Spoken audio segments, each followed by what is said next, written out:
बिहार की सियासत में एक बार फिर से खेला होने वाला है। क्या नीतीश कुमार ने अपने राजनीतिक वारिस का नाम तय कर लिया?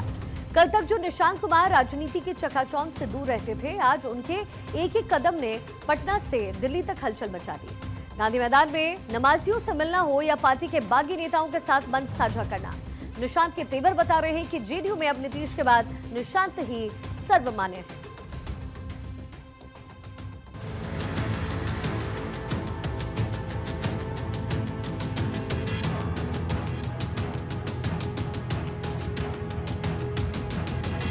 बिहार की राजनीति चौंकाने के लिए जानी जाती है और इस बार संकेत बेहद गहरे हैं। निशांत कुमार नीतीश कुमार की राह पर हैं। पार्टी में नीतीश का फैसला ही सबसे अहम होता है, लेकिन केंद्रीय मंत्री चिराग पासवान के एक बयान ने आग में घी डालने का काम किया है। चिराग ने साफ कर दिया है कि भविष्य की सरकार चाहे जिसके नेतृत्व में बने, उस पर नीतीश कुमार का वर्दहस्त और अनुभव कायम रहेगा। सरकार भी बनेगी, उस सरकार भले वो जिसके भी नेतृत्व में वो सरकार बने, उस सरकार में अनुभव मौजूदा मुख्यमंत्री नीतीश कुमार जी का, उनका अनुभव और उनका मार्गदर्शन जरूर रहेगा। कौन मुख्यमंत्री होगा, किस दल से मुख्यमंत्री होंगे, कौन उप मुख्यमंत्री होंगे, इन तमाम विषयों को लेकर गठबंधन के पांचों दलों के भीतर चर्चाएं ही नहीं, मोटा मोटी सहमति भी बन चुकी है। मुझे लगता है बहुत जल्द इसकी औपचारिक घोषणा कर दी। लेकिन सवाल ये है कि क्या वो चेहरा निशांत कुमार होंगे? चिराग पासवान के बयान के बाद एक बात तो साफ है कि बिहार की सरकार पर नीतीश कुमार का साया बरकरार रहेगा। ऐसे में निशांत कुमार की राजनीति में आने और उनकी हाल की गतिविधियों से ये सवाल उठने लगा है कि क्या निशांत कुमार नीतीश के बाद जेडीयू के अलावा एनडीए में भी अहम भूमिका में होंगे?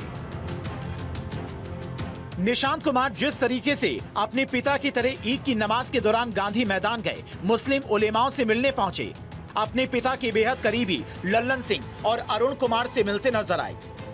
इसके अलावा पार्टी ने जिस नेता को 3 साल के लिए निष्कासित कर दिया था, 7 दिन बाद उसके साथ जहानाबाद में पार्टी कार्यालय में बैठी प्रदेश अध्यक्ष उमेश कुशवाहा ने फरमान जारी किया था कि अभय पटेल को पार्टी परिसर में प्रवेश की अनुमति नहीं होगी। उसके बावजूद निशांत अभय पटेल के साथ लगातार दौरे पर रहे, जो इस बात के सबूत हैं कि जिस तरीके से नीतीश कुमार को पार्टी में सर्वमान्य नेता माना जाता है, उनके फैसले को कोई टाल नहीं सकता। ठीक उसी प्रकार निशांत भी अपने फैसले खुद ले रहे हैं और उस नेता के साथ दौरे पर हैं जिसे पार्टी ने 3 साल के लिए निष्कासित किया है। इधर विपक्ष ने इसे वंशवाद की नई नींव करार दिया है। आरजेडी प्रवक्ता एजाज अहमद कहते हैं कि जेडीयू में आंतरिक लोकतंत्र खत्म हो चुका है। वहीं कांग्रेस के असित नाथ तिवारी चुटकी ले रहे हैं। बीजेपी मुख्यमंत्री का सपना देखती रह गई और नीतीश ने सत्ता हस्तांतरण की तैयारी कर ली। जनता दल यू में तो लोकतंत्र है ही नहीं है। जनता दल यू में नीतीश कुमार और निशांत कुमार यही 2 नेता हैं और इन दोनों के नेता के इर्द गिर्द ही पूरी पार्टी का नेतृत्व घूमता है। इसलिए उमेश कुशवाहा जी ने जिस पर कार्रवाई किया, अगर वो व्यक्ति निशांत के साथ नजर आता है तो उमेश कुशवाहा जी की हिम्मत नहीं है, उनकी बिसात नहीं है कि वो इसके संबंध में एक शब्द भी कह सके। निशांत कुमार की ये तमाम गतिविधियां बताती हैं कि बिहार में सत्ता का हस्तांतरण होना है। पिता की सत्ता पुत्र को मिलनी है, मतलब मुख्यमंत्री की कुर्सी पर निशांत कुमार आने वाले हैं।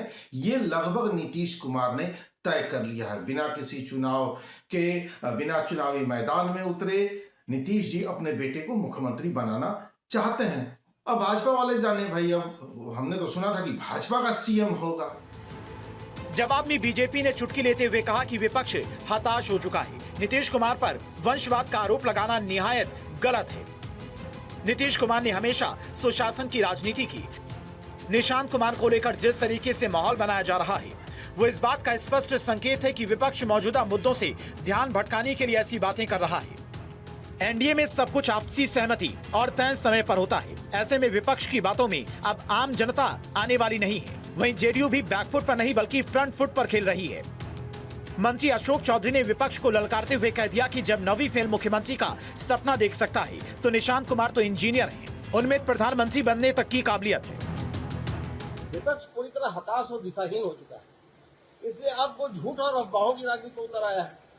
नीतीश कुमार जी के नाम पर परिवारवाद का आरोप लगाना सबसे बड़ा मजाक है, क्योंकि बिहार की जनता जानती है कि उन्होंने हमेशा सिद्धांत और सुशासन की राजनीति की है, न कि वंशवाद की। निशांत कुमार को लेकर जो कहानी गढ़ी जा रही है वो सिर्फ राजनीतिक साजिश है ताकि असली मुद्दों से ध्यान भटकाया जा सके। सच्चाई यह है कि एनडीए में सब कुछ तय प्रक्रिया और सामूहिक निर्णय से होता है, न कि किसी के इशारे पर।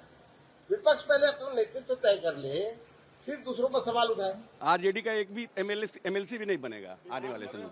जो व्यक्तिगत प्रहार नीतीश जी के ऊपर करता है तो जनता उस तरह से जवाब देती है, उनके विधायक उस तरह से जवाब देते हैं। वैचारिक लड़ाई लड़ी है, आइडियोलॉजिकल लड़ाई लड़ी है, तैयार है हम लोग लड़ने के लिए। नितान तो कहीं भी जा सकते हैं, स्काई इज द लिमिट। भाई आप खाली डिप्टी सीएम में काहे रोक रहे हैं? भविष्य में कहीं भी कुछ भी हो सकते हैं, क्यों नहीं बन सकते हैं? 9वां फेल अगर अपने आपको क्लेम कर सकता है इस प्रदेश का मुख्यमंत्री बनने के लिए, तो जो इंजीनियरिंग की पढ़ाई किया वो क्यों नहीं क्लेम कर सकता है देश का प्रधानमंत्री बनने के लिए? हालांकि कुछ सवाल ऐसे हैं जो बिहार की सियासत में गूंज रहे हैं। क्या नीतीश ने नो नेपोटिज्म की अपनी कसम तोड़ दी है? क्या एनडीए के घटक दल निशांत के नेतृत्व को स्वीकार करेंगे? क्या लल्लन सिंह और अरुण कुमार जैसे पुराने सिपहसालार निशांत के मेंटर बन चुके हैं? निशांत कुमार का दोबारा राष्ट्रीय अध्यक्ष बनना और निशांत का अचानक एक्टिव होना ये महज इत्तेफाक नहीं, एक सोची समझी रणनीति का हिस्सा लग रहा है। बिहार एक बार फिर बड़े बदलाव की दहलीज पर खड़ा है। अब देखना यह है कि क्या 2025 या उससे पहले ही बिहार को नया इंजीनियर मुख्यमंत्री मिलने वाला है। कहते हैं कि जब जब आप बिहार को समझने लगते हैं तब तब बिहार आपको चौंका देता है। चाहे लालू प्रसाद यादव के बाद राबड़ी देवी का बिहार का मुख्यमंत्री बनना हो, या फिर नीतीश कुमार का 2005 में सत्ता में आना और फिर बीच में जीतन राम मांझी का मुख्यमंत्री बनना, या कई मौक़ों पर नीतीश कुमार का कभी महागठबंधन के साथ या कभी एनडीए के साथ सरकार बनाना, इन तमाम मौक़ों पर बिहार ने लोगों को चौंकाया है। एक बार फिर से नीतीश कुमार मुख्यमंत्री के पद से इस्तीफा देने वाले हैं और हो सकता है कि इस बार निशांत आपको चौंका दें, क्योंकि बिहार की राजनीति में इसकी चर्चा जोरों पर हो रही है। अपने सहयोगी मृत्युंजय के साथ सर्वेश कुमार सिंह, भारत 24, पटना।